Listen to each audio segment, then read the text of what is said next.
Muy buenos días, qué gusto nuevamente estar con ustedes, em, con todos aquellos pues que ya es una costumbre vernos aquí cada domingo y con los que también hoy nos acompañan por primera vez.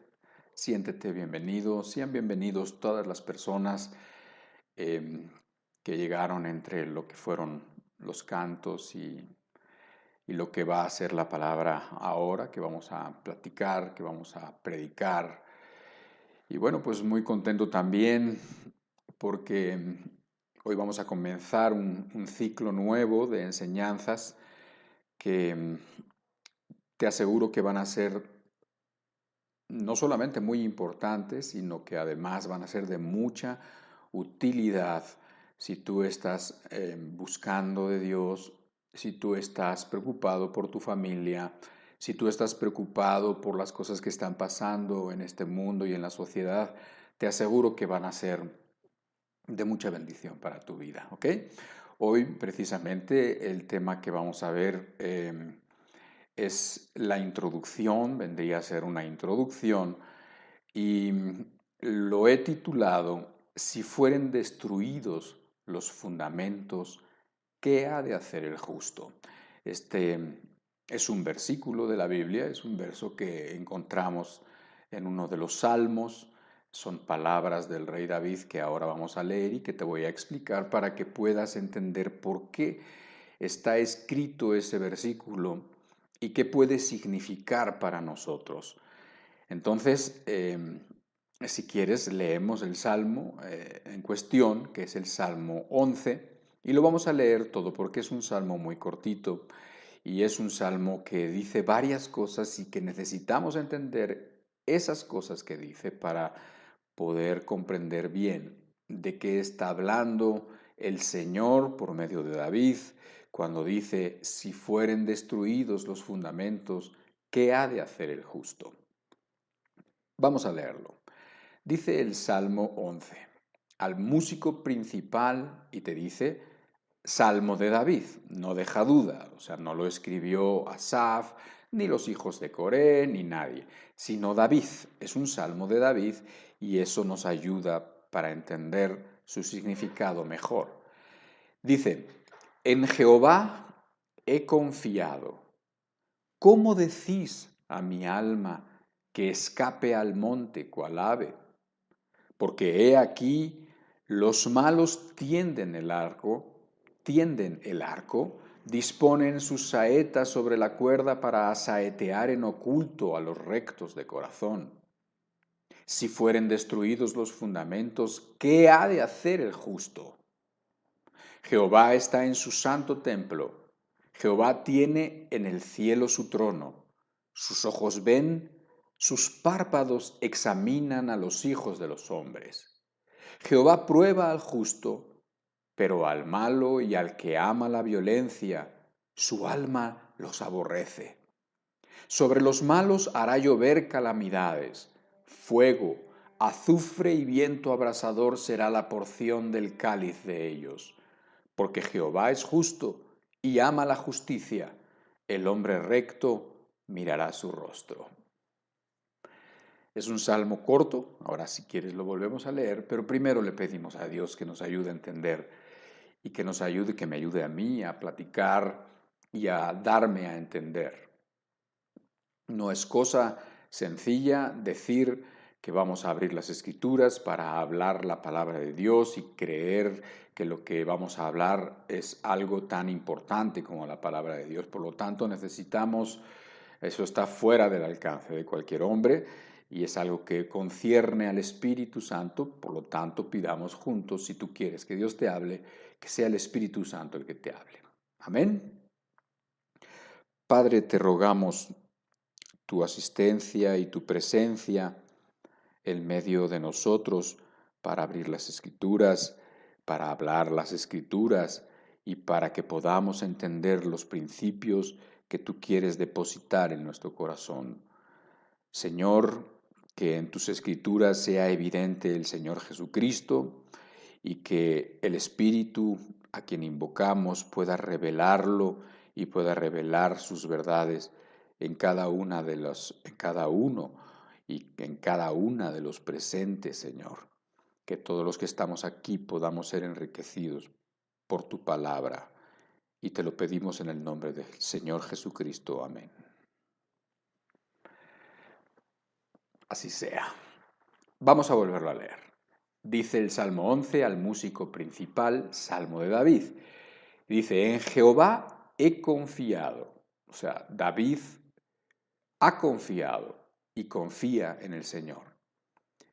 Y por esa razón dice, ¿cómo decís a mi alma que escape al monte cual ave? Porque he aquí los malos tienden el arco, disponen sus saetas sobre la cuerda para saetear en oculto a los rectos de corazón. Si fueren destruidos los fundamentos, ¿qué ha de hacer el justo? Jehová está en su santo templo. Jehová tiene en el cielo su trono. Sus ojos ven, sus párpados examinan a los hijos de los hombres. Jehová prueba al justo, pero al malo y al que ama la violencia, su alma los aborrece. Sobre los malos hará llover calamidades, fuego, azufre y viento abrasador será la porción del cáliz de ellos, porque Jehová es justo y ama la justicia. El hombre recto mirará su rostro. Eso también es una promesa y es una esperanza. El hombre recto verá su rostro, lo verá cara a cara, así como el Señor Jesucristo lo dijo todavía más claramente. Ahora, este salmo obviamente tiene un contexto, ya vimos que este salmo es un salmo de David. Y bueno, ¿qué había pasado? Había pasado lo siguiente. ¿Te acuerdas de algo que conocen la mayoría de las personas, religiosas o no religiosas, que conocen la Biblia o que no conocen la Biblia, e incluso los niños en las escuelas dominicales? Es uno de sus temas preferidos, que es el de David y Goliat. Había, dice la Escritura, un hombre entre el pueblo de los filisteos, enemigos del pueblo de Dios y enemigos de Dios, que estaba provocando y que estaba avergonzando al mismo Dios y al mismo Dios representado por su pueblo, estaba avergonzando a los ejércitos de Dios y se estaba burlando literalmente de ellos. Eran los tiempos en donde el rey Saúl era, o sea, donde Saúl era el rey y donde David no era todavía nadie. Bueno, no era nadie a los ojos de las personas, pero ya era alguien a los ojos de Dios, porque ya Dios lo había escogido, se había fijado en él y él iba a ser, ya de alguna manera, había pensado que él sería el próximo rey. ¿Por qué? Porque Saúl no estaba haciendo las cosas bien. Date cuenta que Saúl, quien era físicamente probablemente unos 20 centímetros más alto que David, físicamente probablemente de aspecto más vigoroso incluso que David, no estaba haciendo las cosas bien, ni como gobernante, ni estaba honrando a Dios. Él había decidido en su corazón algo malo. Ya la Escritura nos deja ver que él había dicho en su corazón cuándo obedecer a Dios, como que no estaba su corazón alineado a lo que Dios quería siempre de él, sino a veces sí, a veces no. Y también cuánto, o sea, cuándo lo obedecía y cuánto lo obedecía. Era una persona que no estaba siendo guiada, no podía ser guiada por Dios. ¿Por qué? Porque se obstinaba, porque porque había veces que sí lo obedecía y había veces que no lo obedecía, ¿sí? Entonces, cuando sale el gigante Goliat a provocar al escuadrón, a los escuadrones del Dios viviente, Saúl no tiene la fuerza moral, no tiene la fe. Y entonces este hombre día tras día, Goliat, provocaba y avergonzaba a los ejércitos de Dios. Pero en un momento dado estaba por allá David, a quien su padre le había mandado que llevara algo a sus hermanos, y estaba por allá de casualidad, digamos. Claro, de casualidad. No, porque porque eso no existe. ¿Por qué? Porque todo está en las manos de Dios. Él decide las cosas y Él permite las cosas. A Él no se le escapan los detalles. Y entonces estaba por ahí David. Y entonces en un momento en el que estaba él y que aún sus hermanos estaban malinterpretando las intenciones de David para estar ahí en el ejército, para haber ido al ejército, sale Goliat, como todos los días anteriores, y empieza a hablar mal de Dios, y empieza a hablar mal del pueblo de Dios, y empieza a hablar mal de los principios de Dios y de los planes de Dios, vociferando. Y entonces David, quien era un hombre que había confiado en Dios, porque ahí lo ves tú, ¿verdad? Ahí lo dice en el Salmo, en Jehová he confiado. Es algo que tenía David como un principio en su vida, confiar en el Señor. Y entonces cuando escucha a Goliat, entonces dice, ¿qué le pasa a ese? ¿Quién es ese hombre? ¿Por qué no hace nadie nada? ¿Por qué ese hombre se pone a hablar en contra de Dios? ¿Por qué se pone a hablar en contra del pueblo de Dios? ¿Por qué se pone a decir lo que dice y nadie lo enfrenta? Entonces, después de que sus hermanos y otras personas mirándolo, recelosos de él dice, no, esa persona no puede hablar así.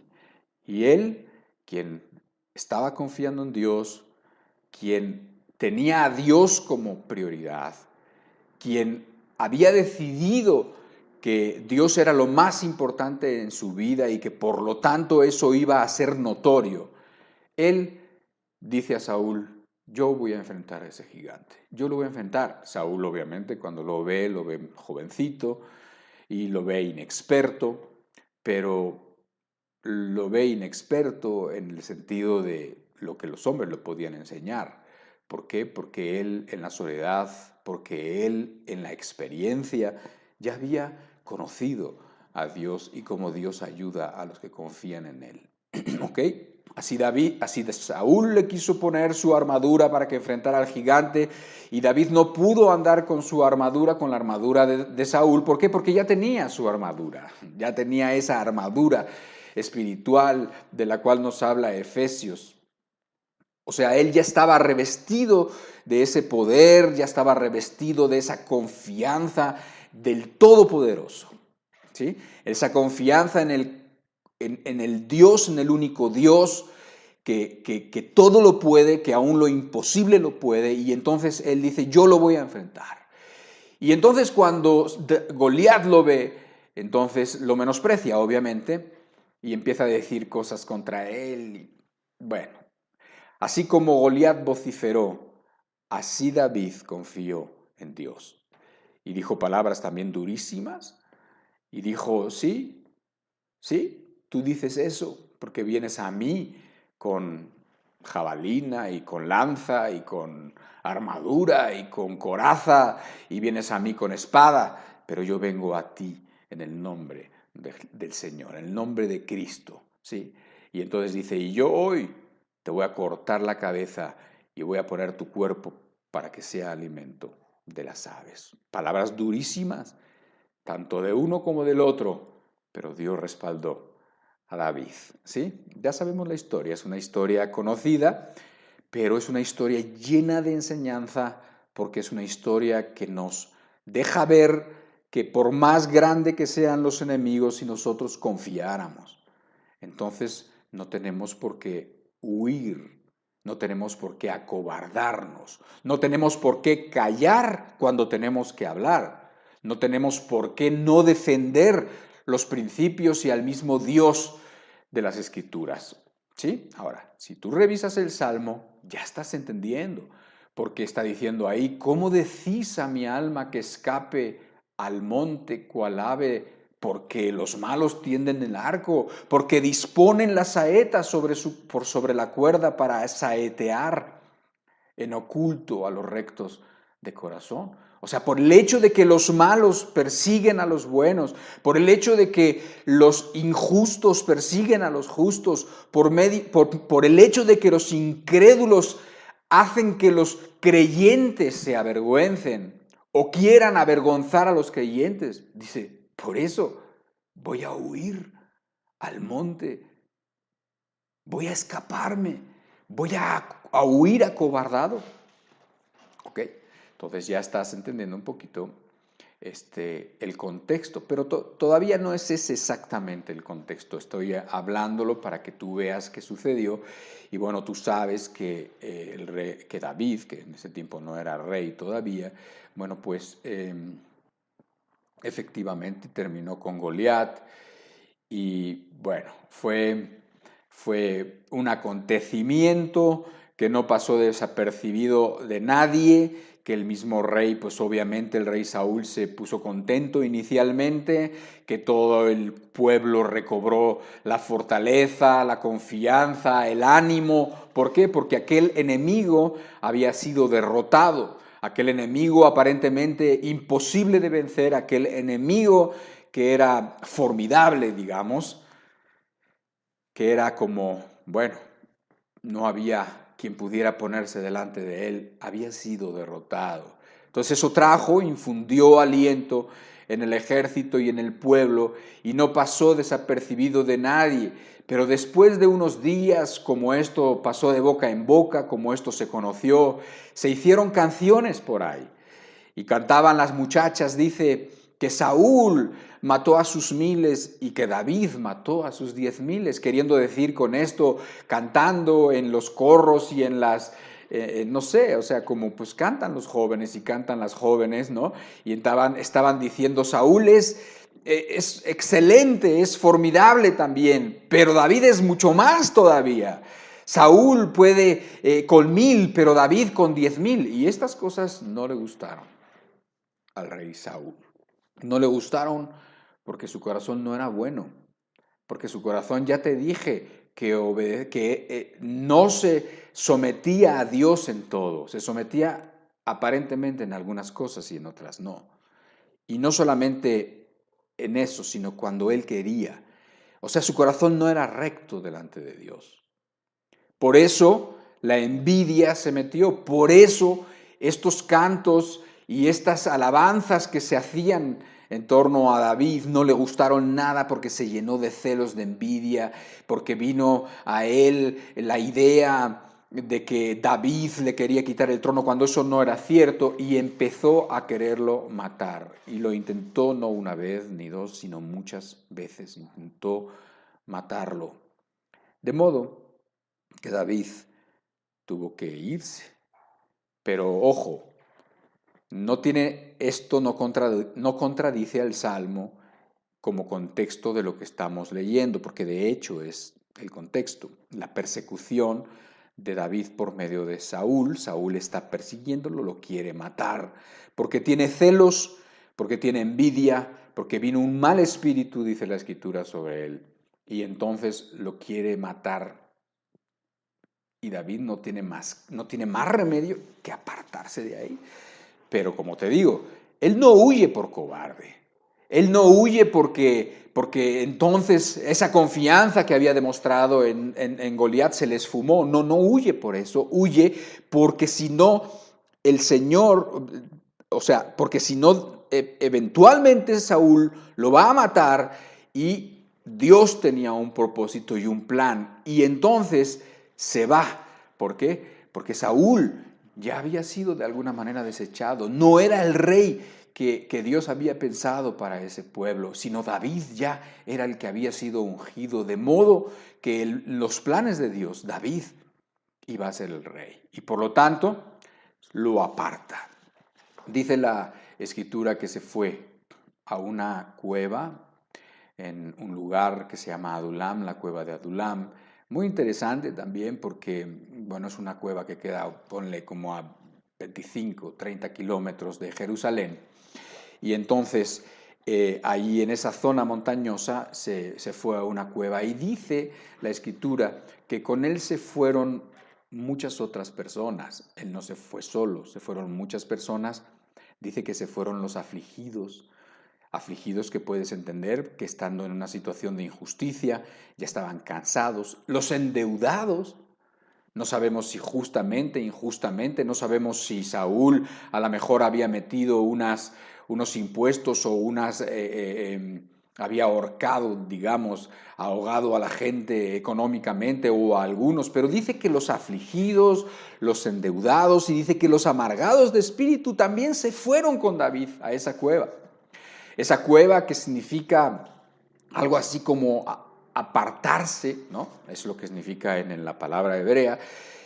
No era la cueva donde estaba huyendo David porque tenía miedo, porque su corazón se había acobardado y porque estaba temerosísimo de Saúl. No, no, no, no es por eso. Él se fue porque él sabía que había un propósito que cumplir, porque él sabía que se tenía que preparar y siempre actuó con entereza y siempre actuó rectamente, aún con Saúl mismo. ¿Por qué? Porque él tuvo la oportunidad.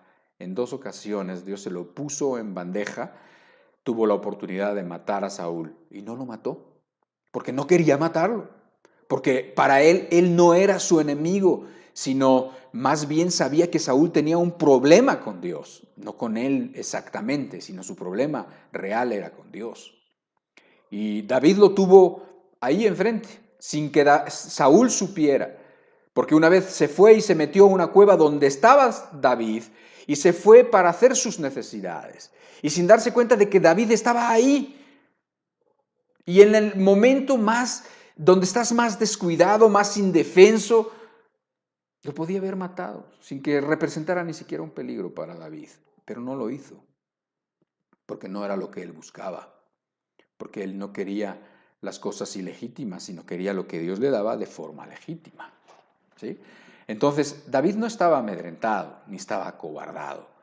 David estaba entero y estaba confiando en Dios. Pero en ese contexto de persecución es que él hace ese salmo, lo escribe, y es el contexto en donde está metida esta frase que es, digamos, la frase base de nuestra plática de hoy. Si fueren destruidos los fundamentos, ¿qué ha de hacer el justo? O sea, si tú lees descuidadamente la Biblia, si tú no te pones atención, a veces, yo te lo digo honestamente, aún poniéndole atención dices, bueno, pero ¿por qué? O sea, ¿por qué dice David eso en este contexto? ¿Por qué dice David esto en este salmo? ¿Sí? En ese contexto de los enemigos buscando tu vida, en ese contexto donde los enemigos se quieren enaltecer, donde los enemigos quieren pisar los fundamentos, destruir los fundamentos. Y es donde él dice primero, ¿cómo decís a mi alma que huya? Solamente porque los impíos, porque los malos, porque los injustos persiguen a los buenos. Dice, no, no voy a huir, no me voy a amedrentar, no me voy a esconder con miedo como si yo fuera un cobarde. Un hombre como yo no se va a acobardar, es lo que está diciendo. Aunque el enemigo sea muy grande. ¿Por qué? Porque él dice, como dice el Salmo, que confiaba en Jehová. Ya lo había demostrado. Ya había demostrado que confiaba en el Señor. Ya lo había demostrado desde antes de enfrentar a Goliat. Ya lo había demostrado cuando venía cuidando el rebaño de su padre y entonces venía un lobo o un oso y se tenía que enfrentar contra ellos para rescatar a las ovejas. Ya había experimentado que Dios puede con nuestros peores enemigos. Que nosotros, por medio de la fe, podemos hacer que lo imposible se haga posible. No que nosotros lo hagamos, sino que Dios es el que puede hacer lo imposible. Lo que para nosotros es imposible, Él puede lograrlo a nuestro favor. ¿Ok? Entonces, es ahí donde dice, solamente porque los fundamentos son destruidos, los principios son destruidos, dice, ¿qué va a hacer el justo? Y ahí es algo que nosotros podemos entender de dos formas, y esto es muy interesante. Ojalá y de veras me estés siguiendo muy bien en esta plática, porque creo que es una plática que precisamente puede poner los cimientos, los fundamentos de tu fe, los fundamentos para una vida y máxime en el contexto también del ciclo este que estamos enseñando y que vamos a estar dando en las próximas semanas y de lo cual te voy a platicar un poquito más adelante. Entonces, este versículo número 3 que dice, si fueren destruidos los fundamentos, ¿qué ha de hacer el justo? Lo podemos entender de dos formas. La primera de ella, y las dos formas son correctas. La primera es que los fundamentos se refieren precisamente a la confianza en Jehová. Se refieren a la fe en Dios, a la fe, a la confianza. La persona se apoya en Dios, se apoya en Jesucristo. Entonces dice, si esa confianza, si eso que es la base de la fe de una persona fuere destruido, si eso sucede, ¿qué va a ser del justo? Como diciendo, ¿qué queda de él? O sea, nosotros, si queremos vivir, necesitamos vivir por medio de la fe. El justo por la fe vivirá, no puede vivir de otra manera. Si queremos ser justos, si queremos agradar a Dios, si queremos hacer y llevar adelante los planes de Dios, entonces tenemos que vivir con fe, con confianza. Pero dice ahí, si fueren destruidos, si esa confianza fuere destruido, ¿qué va a ser del justo? Nada, está perdido. Eso es lo que puede significar. Pero otra cosa que puede significar este versículo en el contexto que estamos leyendo y que además es aplicable y que podemos nosotros pues hacer un poquito más amplio para nuestros tiempos y para los enemigos, en vez de ver a un Goliat, en vez de ver a un Saúl que persigue tu vida, puedes ver, no sé, puedes ver filosofías, gobiernos, personas, malos pastores, engañadores, etcétera, ¿no? Y dice, los fundamentos fueren destruidos, si fueren destruidos los fundamentos, ¿qué va a hacer el justo? O sea, los fundamentos en esta segunda interpretación pueden referirse a los principios de Dios, a las leyes de Dios, a los principios espirituales eternos en donde una persona puede y debe fundamentar su vida. A eso se puede referir exactamente. O sea, si esos fundamentos son amenazados, si los fundamentos de las leyes de Dios, si los fundamentos de lo que nosotros sabemos y en donde podemos y tenemos que depositar nuestra confianza y edificar nuestra vida, y nuestra vida no solamente en esta tierra, sino nuestra esperanza y la vida eterna, si esos fundamentos son amenazados, si esos fundamentos quieren ser destruidos, si hay alguien que quiere destruir esos fundamentos, ¿qué ha de hacer el justo? O sea, ¿qué vas a hacer? ¿Te vas a esconder? ¿Vas a lloriquear? ¿Vas a quejarte? ¿Vas a unirte al enemigo para evitar conflictos? ¿Qué va a hacer el justo? O bien vas a buscar a Dios, como dice ahí, al Señor que está en su santo templo, al Señor cuyos ojos están siempre viendo a las personas y que no te le puedes esconder ni para bien ni para mal. O sea, si necesitas apoyo, si necesitas ayuda, Dios te ve, Dios ve tu necesidad. Y sus oídos están siempre abiertos a las peticiones de los justos. O sea, ¿qué va a hacer el justo si los fundamentos en donde se tienen que apoyar la fe, en los fundamentos donde se tiene que apoyar la vida de una persona en esta tierra y eternamente son amenazados? ¿Qué vas a hacer? ¿Qué vas a hacer tú? ¿Te vas a esconder? ¿Vas a estar amedrentado? ¿Vas a estar sufriendo? ¿O vas a pararte por Dios, vas a pararte por la verdad y vas a enfrentar y hacer lo que tienes que hacer al precio que sea? Yo creo que eso es lo que nosotros tenemos que comprender en este día. Yo creo que ahí es donde nos vamos a enfocar. Yo creo que los dos puntos son muy interesantes. El primer punto es donde la misma fe a una persona justa por medio de ataques le es destruida y se queda sin fundamentos, pues ¿qué va a ser de su vida, no? Pero bueno, eso no puede suceder a no ser que la persona deje de confiar en Dios en un momento dado. Pero la parte que más nos interesa hoy es esa, los fundamentos en donde se pueden depositar la confianza, los fundamentos donde debe de ser edificada la vida de una persona, la vida de una sociedad, están siendo amenazados. ¿Qué vamos a hacer? ¿Qué va a hacer el justo?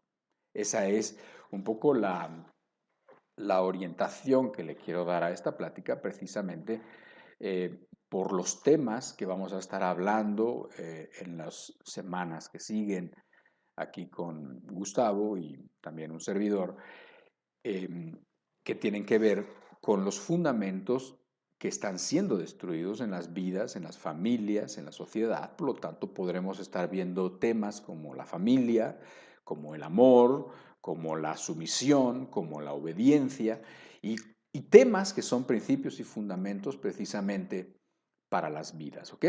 Entonces, si los fundamentos fueren destruidos, ¿qué va a hacer el justo? Ahora, ¿por qué no miramos un poquito más qué son los fundamentos? ¿Por qué? Porque cuando Dios, tú lo ves con el Señor Jesucristo, que le encantaba decir parábolas y hablar de cosas que las personas entendieran muy bien, de cosas que eran cercanas a la gente, que estaba la gente acostumbrado a ellas, como las redes, como las semillas, perdón, como el pan, como los edificios, como cualquier cosa que él enseñaba, relacionaba cosas del mundo, digamos, cotidiano y del mundo natural, y relacionaba las verdades espirituales eternas. Entonces, cuando la Biblia habla de fundamentos, habla de cimientos, tenemos que entender muy bien y no nos va a hacer mal ver un par de fotos o tres que tengo aquí que te voy a enseñar a continuación, para que tú entiendas muy bien qué son los cimientos. Cuando hablamos de cimientos, efectivamente, nuestra mente se va a donde se tiene que ir, que es a la construcción de un edificio. Y tú sabes que los cimientos es la base del edificio. O sea, los cimientos es donde se va a apoyar el edificio. Si los cimientos son buenos, el edificio será bueno. Si los cimientos son malos, el edificio podrá caerse eventualmente y se caerá. A su tiempo se caerá, ¿sí? Ahora, los cimientos es algo que queda dentro de la tierra, es algo que no se ve, no es algo vistoso, sin embargo es lo más importante del edificio. ¿De qué serviría un edificio hermosísimo, un edificio majestuoso, si no tiene cimientos? No sirve de nada. Por lo tanto, tienes que entender que los cimientos, siendo la base del edificio, es lo más importante. Ahora, todos aquellos que saben un poco de construcción entienden que se tiene que excavar muchas veces profundo. ¿Por qué? Porque se tienen que dejar todos esos estratos de la tierra que son inestables o que pueden ser rocas porosas que en un momento dado se pueden hundir, o que puede ser grava, o que puede ser arena, o que puede ser arcilla, y todo eso se tiene que prescindir de ello y tratar de llegar a una parte más sólida, a una roca en donde puedan sentarse, donde puedan apoyarse los cimientos. Por eso muchas veces los cimientos tienen que excavarse profundamente de modo que se apoyen en una zona sólida. ¿Por qué? Porque sobre los cimientos es donde va a ir la construcción y el edificio. ¿Sí? Te voy a poner unas fotos, como te decía. Estas fotos es precisamente con el objetivo de que tú puedas,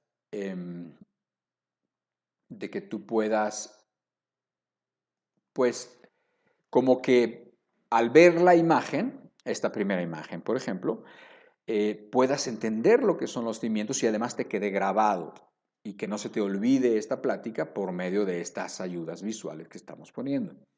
Ahí tú puedes ver una excavación bastante profunda, no puedes ver exactamente qué tan profunda es, pero ya te das cuenta que es bastante profunda y estás viendo cómo están poniendo los cimientos de ese edificio que posteriormente se emergerá de la tierra, digamos, pero que está bien sólidamente apoyado en cimientos. Te das cuenta que la tierra está excavada, que está aplanada y que está puesto concreto, cemento, varilla, algo muy sólido, en donde a partir de ahí se irá haciendo los diferentes niveles del edificio. ¿Ok? Eso es un cimiento, velo, míralo.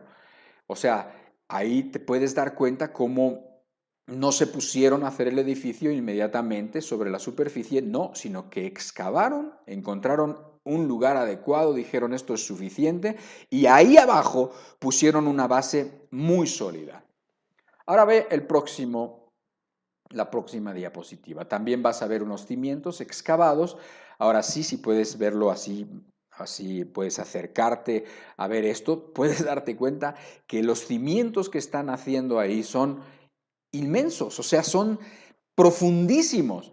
Si tú miras que en la superficie se ven otros edificios ya construidos y que ves ahí por lo menos 4 pisos, te das cuenta que esos cimientos son como de 6 pisos de profundidad, mínimo. O sea, son unos cimientos que están costando, o sea, cuesta ponerlos. Es una parte costosa en la construcción. ¿Por qué? Porque tienes que retirar muchísima tierra y porque tienes que poner donde estaba esa tierra que puede ser removida, unos cimientos donde difícilmente van a ser quitados o removidos. Entonces, es una parte cara de la construcción, es una parte que no se va a ver, pero sin embargo es la parte más importante del edificio. Quién sabe, a lo mejor esta gente quiere hacer un edificio ahí de 20, de 30 pisos y sabe que si no pone esos cimientos así de profundos, no va a poder. ¿Qué va a pasar si los cimientos son malos? Si la persona edifica sobre cimientos inestables. Te pongo una foto que probablemente la recuerdes. Lo más grande que se pueda. Aquí tú puedes darte cuenta de que esto fue tomado en 3 fotos diferentes, en momentos diferentes, justo cuando se estaba cayendo un edificio que estaba precisamente situado en un lugar y donde no tenía cimientos. Se fue como un bloque, así tal cual, como un cubo, se fue y se cayó, como si fuera un armario, un ropero, se cayó tal cual, levantándose los cimientos, porque te das cuenta en la tercera foto, en la foto de más a la derecha, te das cuenta que los mismos cimientos, que no eran cimientos realmente, se fueron con todo y la casa. O sea, las personas que hicieron esta construcción no entendían que si querían construir algo en una zona tan movediza, en una zona tan, digamos, inestable, pues tenían que haber hecho, si querían que les durara la construcción, tenían que haber hecho unos cimientos muy profundos, pero no lo hicieron. Y esta casa que no tenía cimientos y que estaba apoyado sobre un terreno inestable, eventualmente se cayó. Y eso es lo que va a pasar. Y eso es lo que va a pasar siempre. ¿Sí? Ahora, ya si quieres con las fotos, ya el propósito de las fotografías es precisamente que tú entiendas que poner los cimientos es costoso, pero es básico y que además es necesario si queremos construir encima de esos cimientos. Esto nos trae a la mente una de las parábolas también más conocidas del Señor Jesucristo que se encuentra además de en Lucas, que la puedes encontrar, pero creo que para este día es mejor la de Mateo capítulo 7 del verso 24 al 28. Y vamos a leer, dice estas palabras del Señor Jesucristo, esta enseñanza, dice, cualquiera pues que me oye estas palabras y las hace, le compararé a un hombre prudente que edificó su casa sobre la roca.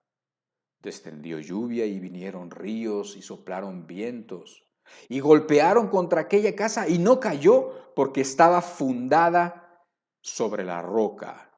Pero cualquiera que me oye estas palabras y no las hace, le compararé a un hombre insensato que edificó su casa sobre la arena. Y descendió lluvia y vinieron ríos y soplaron vientos y dieron con ímpetu contra aquella casa. Y cayó y fue grande su ruina. Y cuando terminó Jesús estas palabras, la gente se admiraba de su doctrina. A mí siempre me gusta mucho, yo me admiro también de la doctrina y de la manera como el Señor Jesucristo enseñaba, de modo que la gente entendía las verdades espirituales con acontecimientos que podían suceder en la naturaleza o en la ciudad o en el pueblo donde vivían. Se les clavaban, digamos, las verdades espirituales en el alma porque se las enseñaba el Señor Jesucristo, porque el Señor Jesucristo les ponía explicaciones que podían entender, porque el Señor Jesucristo les ponía ilustraciones que ellos se les quedaban y se acordaban de la enseñanza. ¿Sí? Ahora, está diciendo precisamente lo que estamos hablando. Y está diciendo que te está diciendo de una vez cuáles son los cimientos en donde tienes que edificar y de la manera como tienes que edificar tu vida espiritual si quieres que dure. Yo sí quiero que dure. Yo no quiero que dure 2 años mi vida espiritual. Yo no quiero que dure unos días o que dure 10 años o 20 años. Yo quiero que dure eternamente. Y si yo quiero que la vida espiritual que estoy construyendo no se caiga, entonces tengo que ponerme sobre la roca. Y ahí dice que lo comparará a un hombre prudente. ¿A quién lo comparará a un hombre prudente? A la persona que escucha las palabras del Señor Jesucristo y las pone por obra. A la persona obediente, a la persona que teme la palabra de Dios y que la pone por obra, que la obedece. Esos son los cimientos. Por lo menos es el primer punto que vemos aquí de cuáles son los cimientos, que es lo mismo. Y es las palabras de Cristo, pero que pones por obra.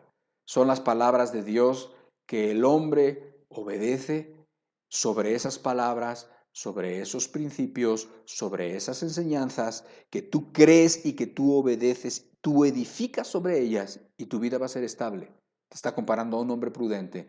El edificio que estás haciendo encima es un edificio que no va a durar 4 días, que no va a durar 20 años.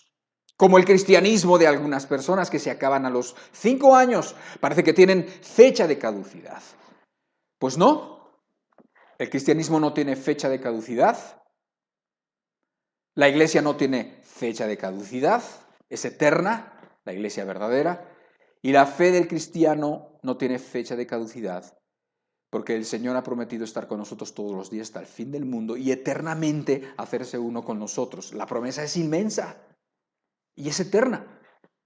Yo quiero construir sobre la base firme de las palabras y enseñanzas del Señor Jesucristo. Ese es el primer punto y es todo lo que el Señor enseñó.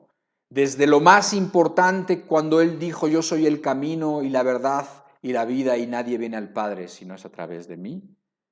Como lo que enseñó acerca del alma, acerca del pecado, acerca de la corrupción del alma, del perdón del pecado, de la redención del carácter del Dios, del cielo, del infierno. De la humildad, de la obediencia, del servicio, de la llenura del alma, de cuando un alma está llena o cuando está vacía, de la felicidad del hombre, del amor, del matrimonio, de los códigos morales y éticos de las personas. Habló de todo el Señor Jesucristo, básicamente. Bueno, pues cuando tú crees las palabras del Señor Jesucristo y las obedeces, estás edificando tu vida sobre la roca. Pero, ampliando un poquito más a qué nos referimos con los fundamentos o con los cimientos, dice en 1 Corintios capítulo 3, versículo 11, porque nadie puede poner otro fundamento que el que está puesto, el cual es Jesucristo.